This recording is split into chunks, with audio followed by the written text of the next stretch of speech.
పుట్టినరోజు అంటే సంతోషపడాలా? లేదా ఒక సంవత్సరం అయిపోయిందని బాధపడాలా? అందరికీ నమస్కారం. నేను నార్మల్‌గా ఈ పుట్టినరోజు గురించి ఎందుకు వీడియో చేయాలి అనిపించిందంటే, రీసెంట్‌గా నా బర్త్‌డే అయింది. సో, ఈ బర్త్‌డేలో నాకు ఏమేం డిఫరెన్సెస్ నా లైఫ్‌లో నాకు కనిపించాయో అవన్నీ నేను మీతో షేర్ చేసుకోవాలనుకుంటున్నాను. షేర్ చేసుకునే ముందు నేను నా గురించి ఒకసారి నేను మీకు చెప్తాను. ఇప్పటి వరకు మీరు నా ఛానెల్ సబ్స్క్రైబ్ చేసుకున్నట్టు మీరు నన్ను చూస్తున్నట్టు నేను యాక్చువల్‌గా ఒక డాన్స్ ట్రైనర్‌ని. సో, నేను అన్ని చాలా వరకు డాన్స్ ట్యుటోరియల్స్ ఈజీగా ఎలా చేయాలో చాలా విత్ ఈజీ స్టెప్స్ నేర్పిస్తూ ఉంటాను.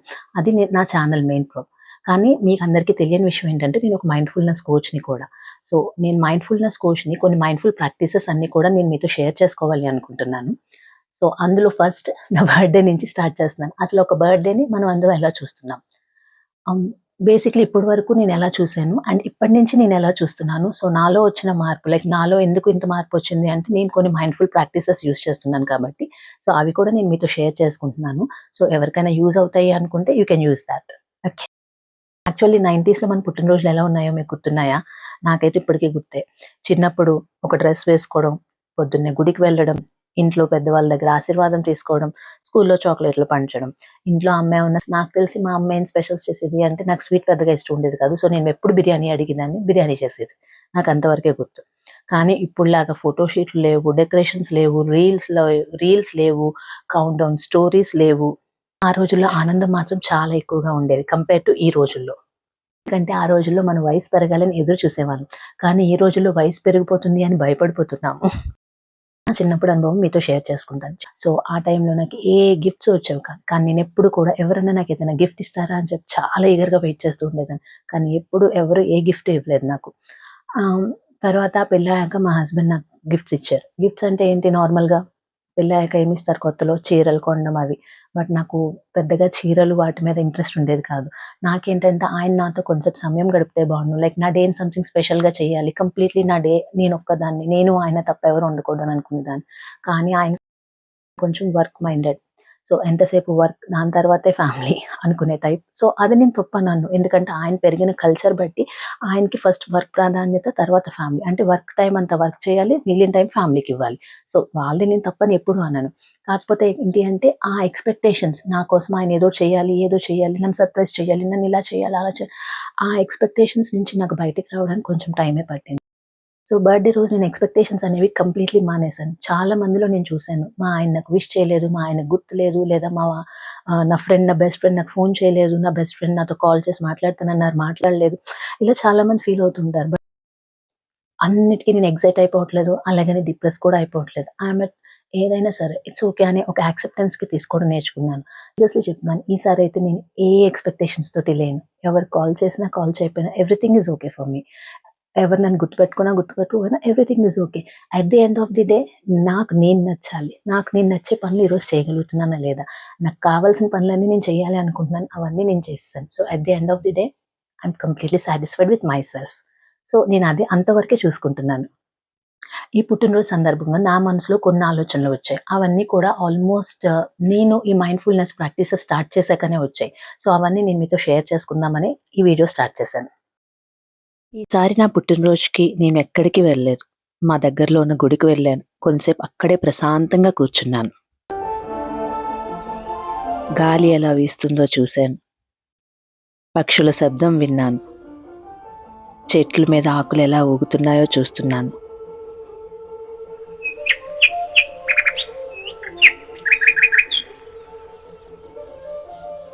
ఆ తర్వాత నాకిష్టమైన పాటకు నేనే డాన్స్ చేశాను. ఎవరి కోసం కాదు, నా కోసం. కేవలం నా కోసం నేను మాత్రమే డాన్స్ చేసుకున్నాను. అప్పుడు నాకర్థమైంది మన సంతోషానికి మనమే ఒక పెద్ద కారణమని.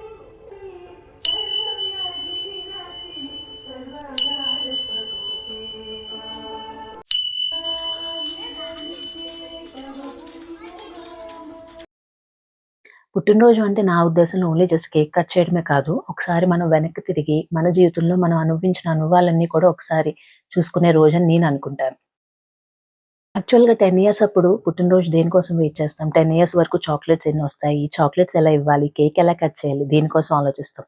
20 ఇయర్స్ అప్పుడు నా భవిష్యత్తు ఎలా ఉండాలి అని ఆలోచిస్తాం. 30 ఇయర్స్ అప్పుడు నేను అనుకున్న జీవితాన్ని జీవిస్తున్నానా లేదా అని ఆలోచిస్తూ ఉంటాం. 40 ఇయర్స్ అప్పుడు ఇంత త్వరగా సమయం గడిచిపోయిందా?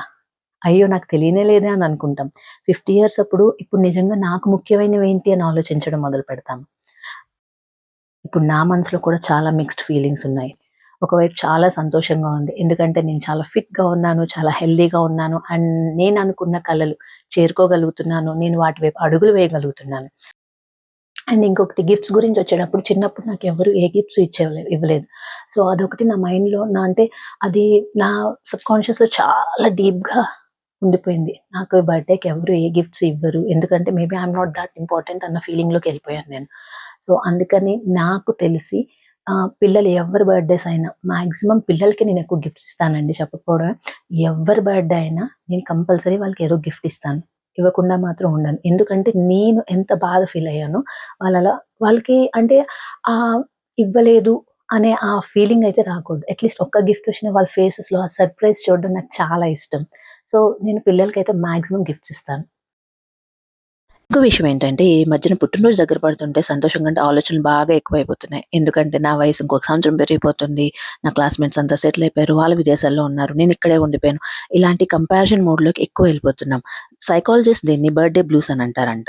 అయితే ఇది ప్రతి ఒక్కరికి రావాల్సిన అవసరం లేదు. కొంతమందికి ఉంటుంది. వాళ్ళేం చేస్తారు అంటే, లైఫ్‌లో వెనక్కి జరిగిపోయిన ఇన్సిడెంట్స్ అన్నీ గుర్తు చేసుకొని బాధపడుతూ ఉంటారంట.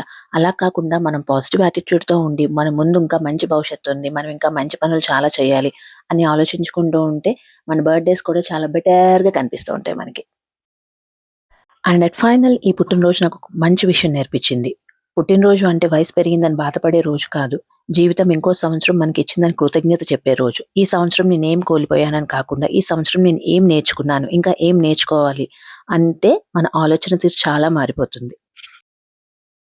అండ్ ఆన్ ఫైనల్ నోట్ ఈ వీడియో చూస్తున్న మీ అందరికీ నాదొక చిన్న రిక్వెస్ట్. ఈ సంవత్సరం మీ పుట్టినరోజు వచ్చినప్పుడు ఒక పేపర్ తీసుకోండి. 3 విషయాలు రాయండి. ఈ సంవత్సరం నేనేం నేర్చుకున్నాను? ఒక 3 పాఠాలు.